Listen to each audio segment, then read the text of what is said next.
मंत्री और देश के वित्त मंत्री का अभिनंदन करना चाहता हूं। ये बजट एक और तो गांव और किसानों का बजट है, दूसरी ओर स्टार्टअप के जरिए युवा प्रोफेशनल्स के लिए बहुत सारी संभावना तराशने वाला बजट है। इनकम टैक्स में रियायत के द्वारा मध्यम वर्ग को बहुत बड़ा फायदा दिलाने वाला बजट है। हाउसिंग के अंदर जो रियायतें दी गई हैं, इससे अपने घर का सपना काफी मध्यम वर्ग और निम्न मध्यम वर्ग के लोगों का समाप्त पूरा हो सकेगा। और सबसे बड़ी बात, 2014 में हमने जो कहा था कि हम राजनीति के अंदर से काले धन के दुष्प्रभाव को नेस्त नाबूद करेंगे, ट्रांसपेरेंसी लाएंगे, पारदर्शिता लाएंगे।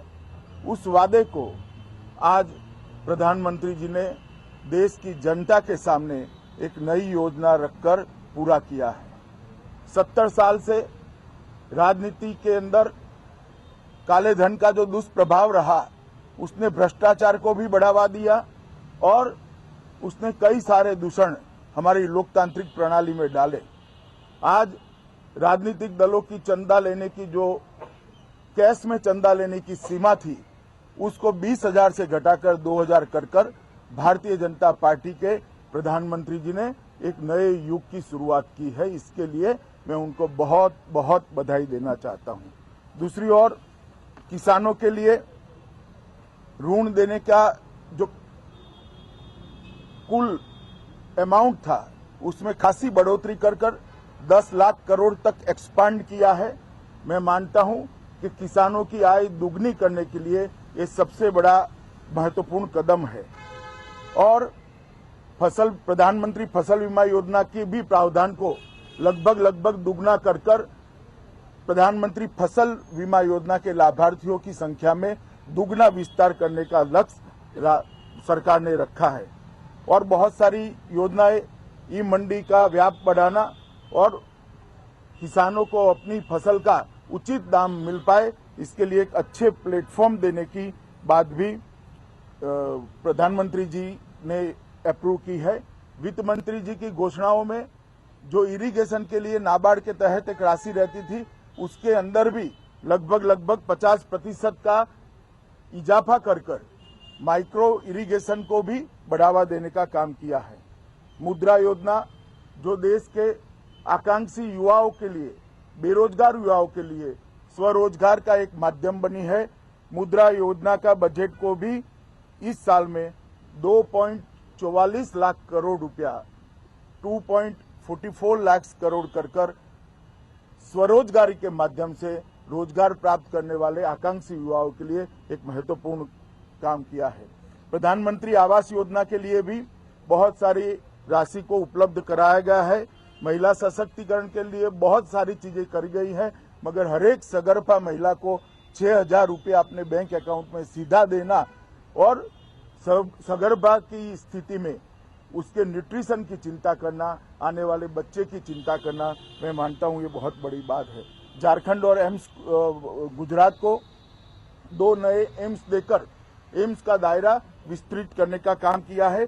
स्वास्थ्य के क्षेत्र में भी बहुत सारी योजनाओं को आगे लेकर वित्त मंत्री जी आए हैं।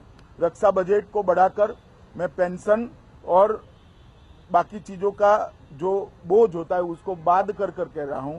2,74,000 करोड़ का रक्षा बजट एक नया सीमा चिन्ह बताने वाला है।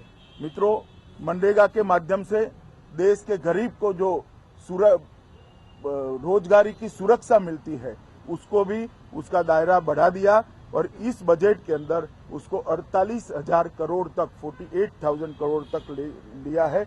और उसमें 10 लाख नए तालाबों का निर्माण देश के जमीन के अंदर जो पानी का स्तर है, जल स्तर को ऊपर उठाने के लिए एक बहुत बड़ा काम करेगा।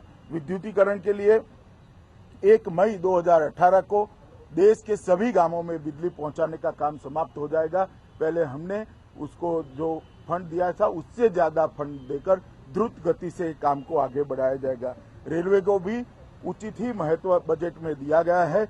सड़क निर्माण में 133 किलोमीटर सड़क हर रोज प्रधानमंत्री ग्राम सड़क योजना की बनाई जाएगी। मैं मानता हूं ये बहुत बड़ा कदम है।